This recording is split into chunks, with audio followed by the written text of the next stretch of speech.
What's up? This is Hoppe Hour. I am your host, Ryan Hoppe, and from Mojo in the Morning on channel 95.5, the legend known as Mojo is on the show. What's up, man? I can't believe I'm called a legend. Dude, come on. Ryan, do you know what being a legend basically means? What? I'm fucking old. That's what it means, Ryan. Dude, you've been doing your show, I'm looking on Wikipedia, since February 21st, 2000. I was in kindergarten, number one. Your kid was about Thanks, 2. Ryan. Now, Ryan, I'm hanging up on you right now. I just want you to know I'm going to hang up on you you might as well call me fat and ugly. Dude, I just really look up to you. Even though I don't work in top 40 radio, dude, I've just always had massive respect for you. The fact that you've been at the same place doing your thing, man, like that's legendary, dude. You know, I'm going to tell you, and honestly, I'm going to give a little props out to some people. I learned how to do radio from Kid Craddock, from Jeff and Jer, from Howard Stern.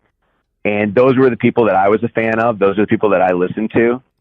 And the one thing that I figured that I would try to do with my career is if I had the opportunity, I'd like to emulate what they do. And the thing I had the most respect for, especially with guys like Jeff and Jer, was their show was so big. They had, if not the best show in the country, probably one of the top 2 or 3 best shows. And they did their career in San Diego. They made that their home. They were extremely successful, and they got a chance to continue their careers, there until the day that they signed off together as a team. And I think that's even cooler than being able to have a chance to work in, the largest market in the world, in New York City, and, do that for a short period of time. So that's why I love Detroit. Detroit's got a great radio history. There's amazing, talent that has come through Detroit, morning shows that have come through Detroit. And honestly, I feel blessed. I'm very, very lucky. So I talked to your son this week, and he brought up a good point that Dan Gilbert's putting a lot of money into the city. Do you think, he said on my show, and I want to get your take, he said within 5 years it will be as good of a city as Chicago. What do you think? I don't think it needs 5 years. I think it is right now. I think, and I'm from Chicago. I grew up South Side Chicago. I think that Chicago is a great city. I will never take that away from it. Unfortunately, I think that Chicago right now is lacking in a lot of things that Detroit used to lack in. Safety was one of the main things. And I think that if you look at city for city, Chicago is what? The meat packing capital? I mean, are they still that? I don't know. Detroit is the Motor City. It's where cars are made. It's where, the most innovative pieces of, machinery that we use on a daily basis came from. It's where Motown music is from. It's where Eminem is from. It's where Kid Rock, Bob Seger, Aretha Franklin. I mean, you saw Aretha had, a funeral that was 5 or 6 days. And if you look at Chicago, it's got great history. It's got unbelievable people that have come from there. But right now, Detroit's got more happening. I think if you ask people around the world about Chicago, and if you ask people about Detroit, I bet you they know more about what's going on in Detroit right now because it's been making so much news than they do about Chicago. Yeah, I think your town gets way too bad of a rap. I have a person that I work with who's from there that hasn't been there. He's 35 years old, and he hasn't been there since 1989 when he was 6. And he goes back once a year, and he's like, oh, yeah, it's a shithole. And I thought that was very unfair because it's it seems like a gritty city with a lot of heart. You know what I'm saying? Well, you tell him he's an asshole, and if I ever get a hold of him, I'll beat the shit out of him. But, Ryan, here's the thing. How does he know that? He comes back for what, a day, 2 days, 7 days? And he probably, I'm going to bet you, his family's from the suburbs of Detroit, and he never goes into the city. I think that's what it is. Yeah. And the city of Detroit listen, I'm not going to say that the city of Detroit doesn't have, neighborhoods that are, have abandoned buildings and are run down. But I'm going to talk about the soul and about the energy. There are more people from Manhattan and Los Angeles and London and Paris that are coming to Detroit to buy warehouses and open up restaurants and do, cultural things. And it's because there's a vibe in Detroit. There really is. It's kind of like, it's kind of like when you ask people like, hey, where are you going for vacation, or where are you going, to hang out? Where's the cool place to be? Everybody always says what? Somewhere in New York, the Bronx, or says, Manhattan. If they say Europe, they say Amsterdam, or they'll say, Prague, or they'll say Paris or London. In the United States, they say Detroit. Gen Xers love it. And, I started here in, like you said, February 21st, 2000. At that time, people your age were leaving the city in droves. They were getting accepted to colleges outside of this, the state of Michigan, and they were never coming back because they had zero interest. They were from Chicago. They were going to Chicago or to, Dallas or somewhere in Florida. Now they're coming back to Detroit. Those same people that left and weren't gonna, didn't want to be part of this thing, they're back. And I'll tell you what, and I know I'm talking a lot, and I apologize because I know this is your podcast, but there's a vibe here, and if you haven't been here, you got to. And if you're a radio fan, and I know you got a lot of radio fans that listen to your podcast, you have the best interviews in the world with the most unbelievable talent. I think that this is the best radio city in the world. It's an unbelievable place, and I feel so blessed to be here.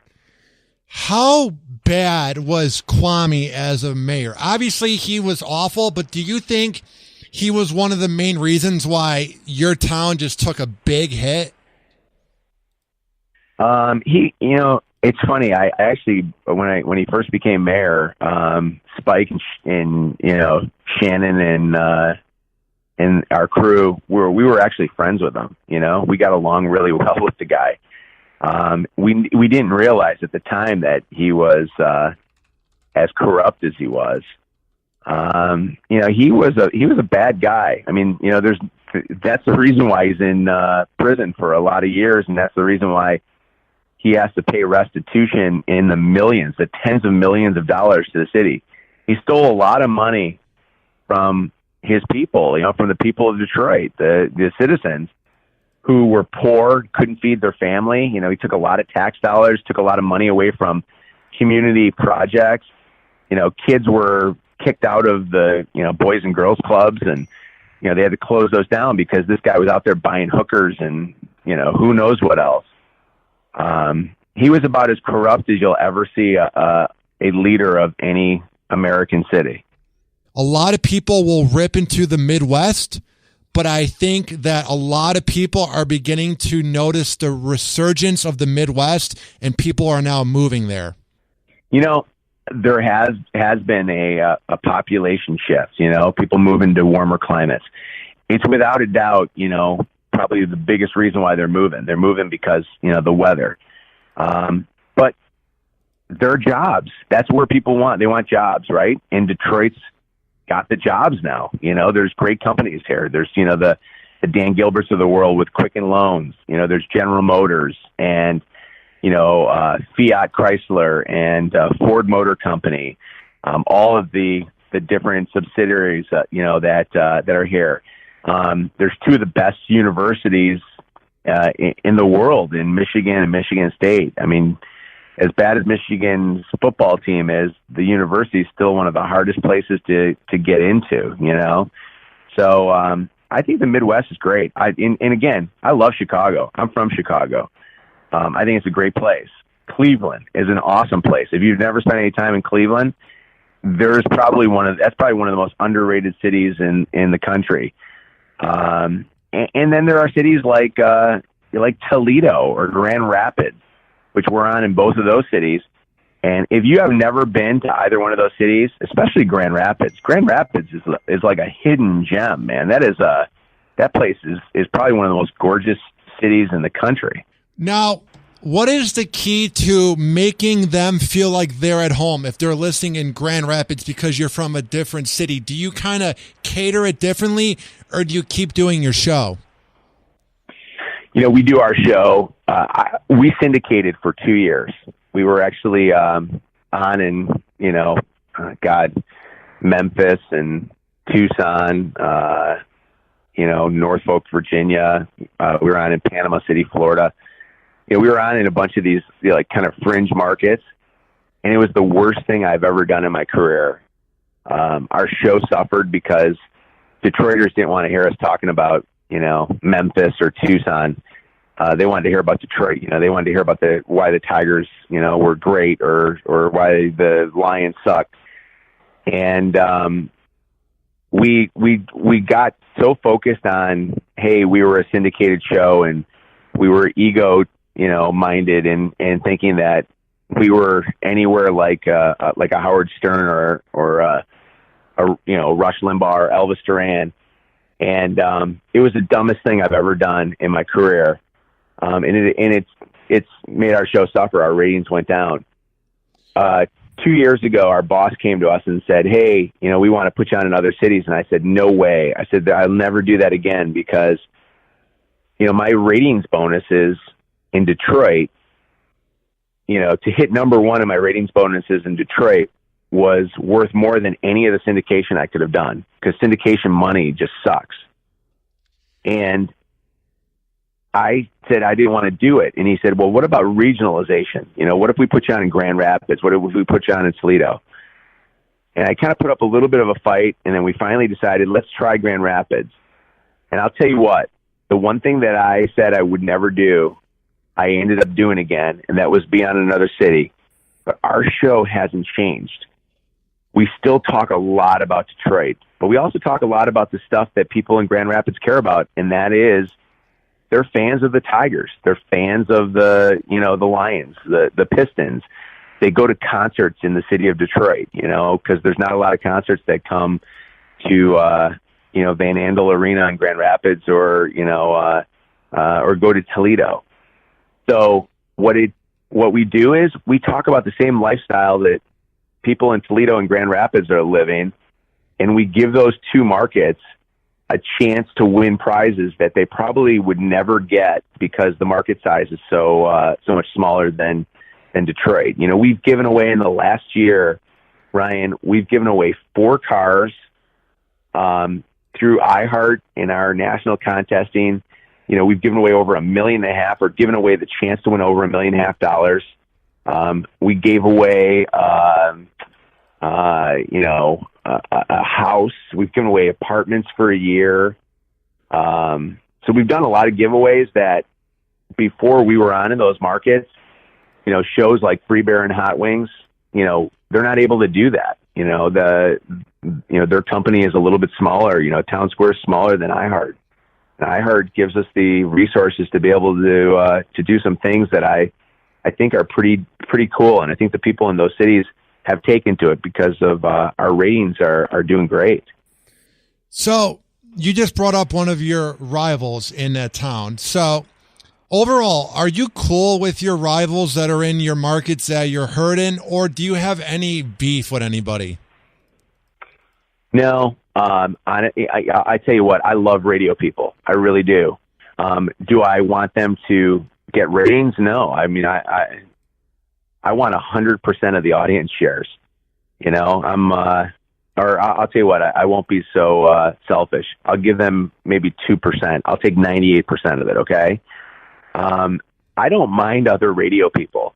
I like them. Actually, it's funny. I probably enjoy talking to other radio people more than I enjoy talking to, music artists or celebrities, just because of they're people that I can relate to. And I want to hear about their successes and I want to hear about their failures. I've been listening to your podcast a lot. Since I've gotten a chance to meet you a few years ago, at boot camp, morning show boot camp. Yeah. I love listening to your interviews. I think your interview with Charlemagne the God was one of my favorite things I've listened to. Your questions were so good to him, and he was so genuinely nice. Like, he answered all your questions. You know, that's a guy I respect the hell out of. You know, locally in our market, you know, Dave and Chuck the Freak are a great show. I mean, those guys kick, you know, ass in the ratings.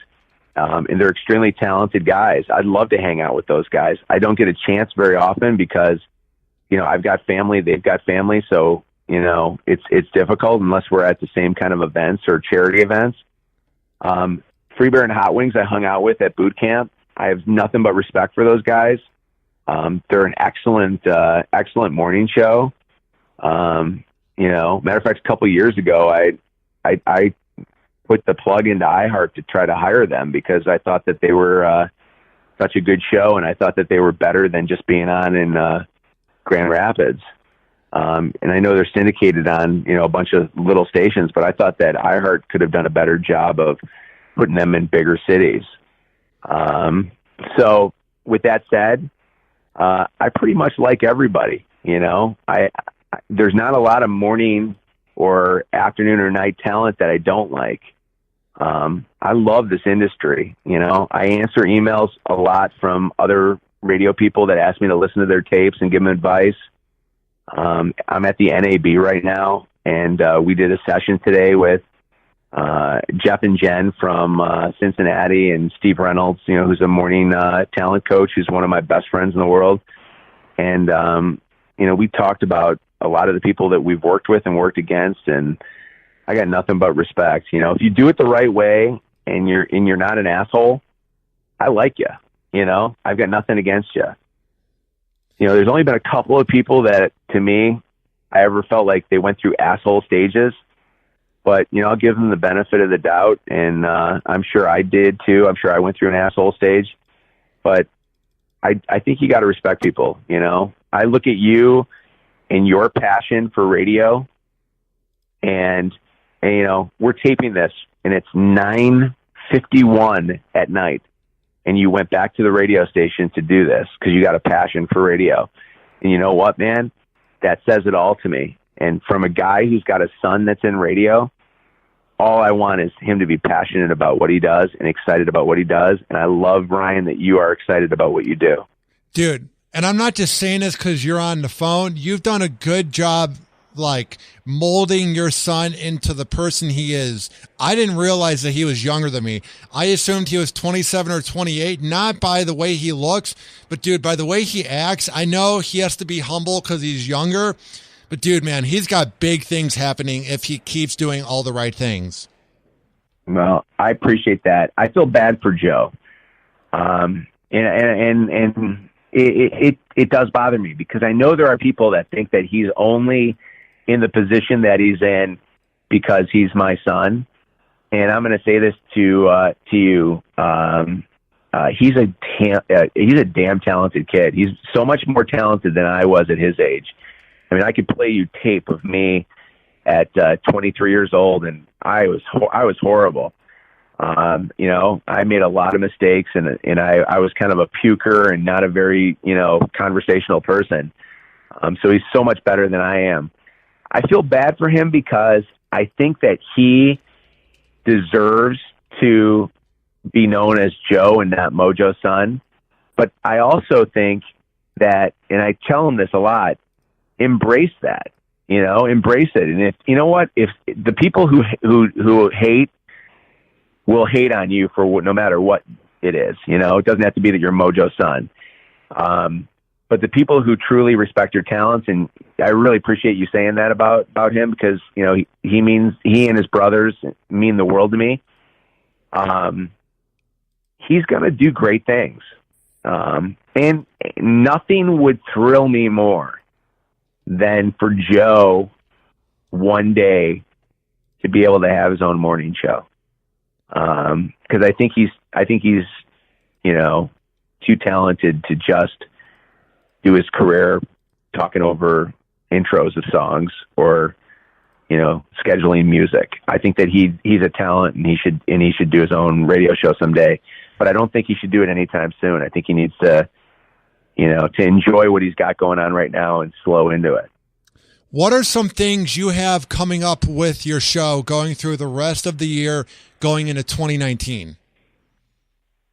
Well, we got a couple of really big things. We got, we do our annual Halloween party where we give away nearly $10,000 in cash in prizes. We're doing a theme with it this year that's kind of a TMZ type theme.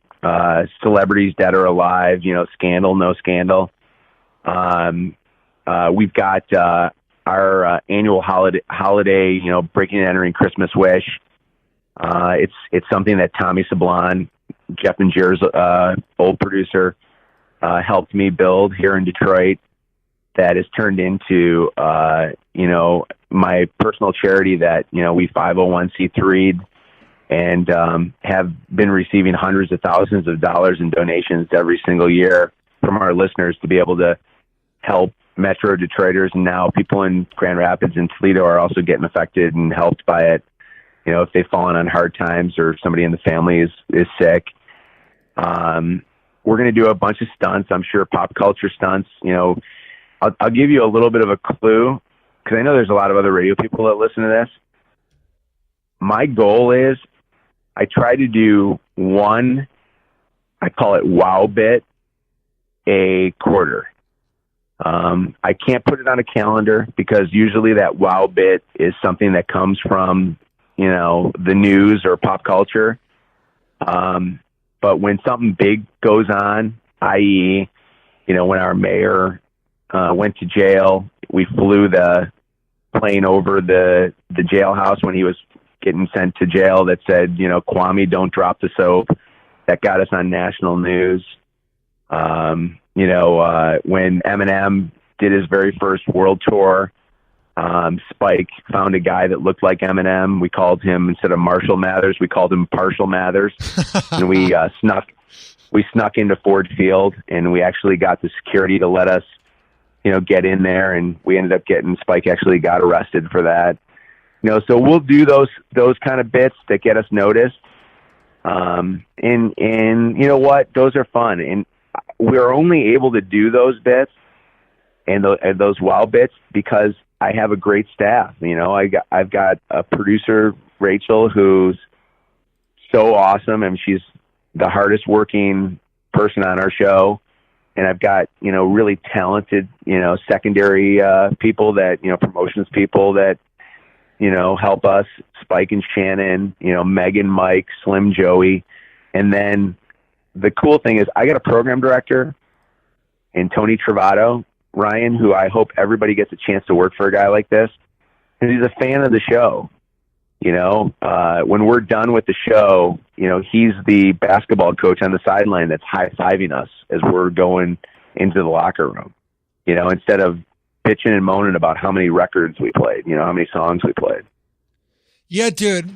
My mentor here in town is my promotions boss. And I swear, when you have a radio mentor that has your back, nothing is better than that. Even when they'll put you in check, nothing is better than when you have a mentor that keeps you humble, but also will let you know when you're doing good at the times that you deserve to hear it.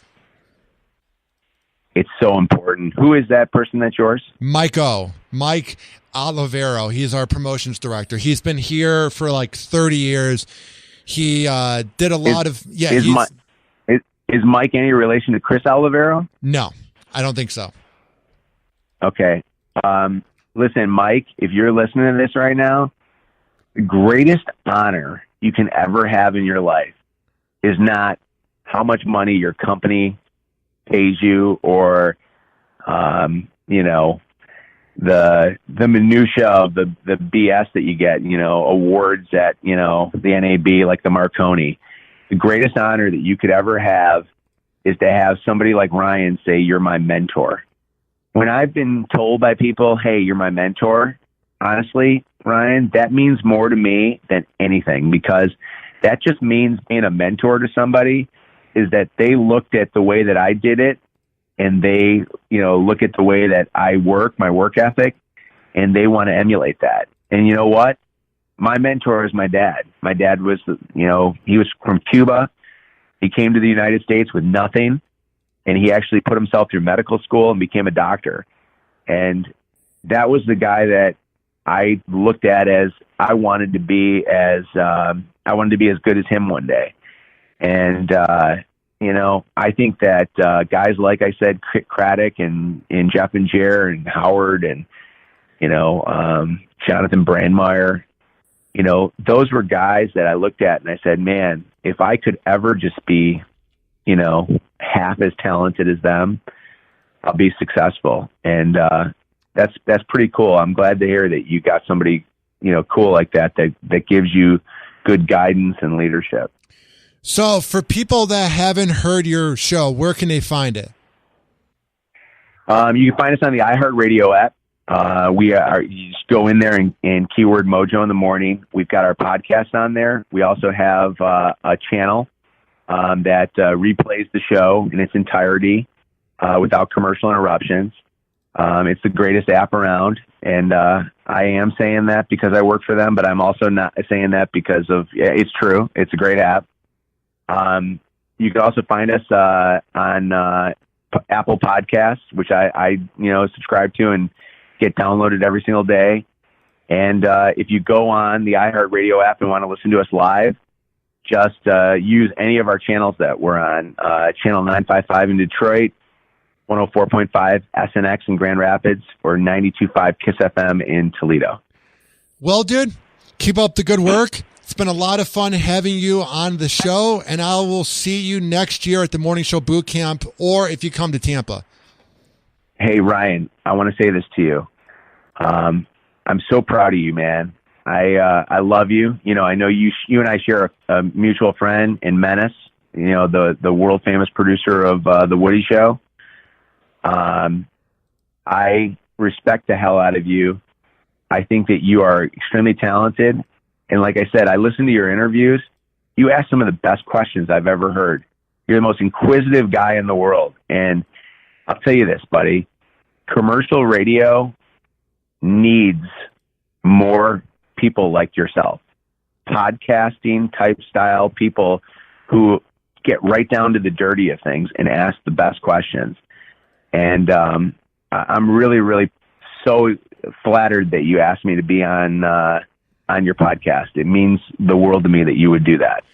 Well, it's one of those things where you're a different format, so you're a different type of radio. So I feel like 5 years ago, I wouldn't have asked you to do the show because I was just a douche who was 20, who was just into FM talk radio. But I look at your body of work, dude, and I know when I said the word legend, that makes you feel old, but to almost do the same show for 2 decades, dude, that's a legendary run, man. And I have nothing but respect for you for that, dude. Like, I look up to that. You know what? That means the world to me, buddy. And I do it because I love it. There's no better industry than the radio industry.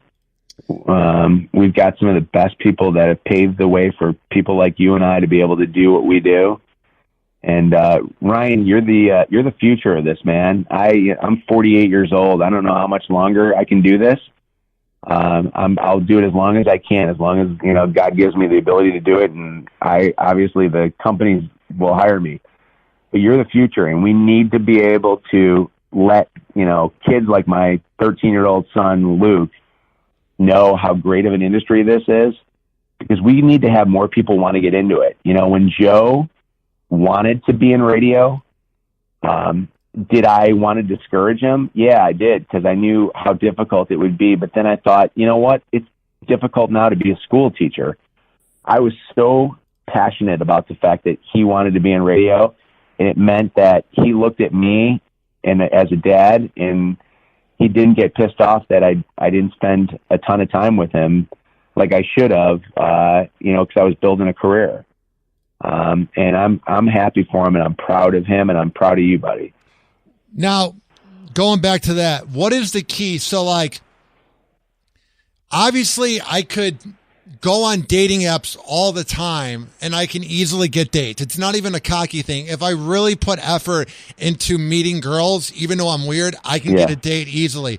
But the thing is, obviously, as men, we love females. Like, we love sex. Yeah. We love the whole thing about maybe getting married, this and that. But what is the key? And this is for anybody listening in radio. This isn't just me asking you this. People my age. Like, what would you say to your son where, like, what's the key to, like, dating, maybe finding a girlfriend, but at the same time sort of letting them know that the radio part's very important? You know, I've been lucky. My wife and I have been married for going to be 24 years in October. We've had a lot of ups and we've had, a few downs. The one thing that she has allowed me to do, which I have the utmost respect for, is she's allowed me to build a career. And she knew going into it that I had to be successful, had to be able to talk about my personal life. And the key is, if you want to date and you want to be successful in this industry, you got to be upfront with whoever you are dating about what you do. And the only way you're going to be successful in radio is if you allow yourself to be vulnerable and show that vulnerability to your audience. You know, they've got to hear the intimate stories that go on in your life. They've got to be able to hear your failures and your successes. And, I talk about the times my wife turns me down to have sex. And I talk about the time that she does say, hey, we're going to have sex. I talk about them equally. And my listeners, they want to hear that, as much as people say, oh, they don't want to hear stuff like that. They do. And, you got to be open and honest with the person you're dating that you're going to do that. And if you are, and you find that truly right person that's willing to allow you to do that, man, you will be successful. Well, dude, I feel like that was the perfect way to wrap this up. Thank you for being on the show, and keep up the good work, Mojo. Ryan, best of luck to you, pal. I love you, man. Happy Hour. Happy Hour. Happy Hour is now over, but you can always listen 24/7 by getting the app or going to RyanHoppyRadio.com.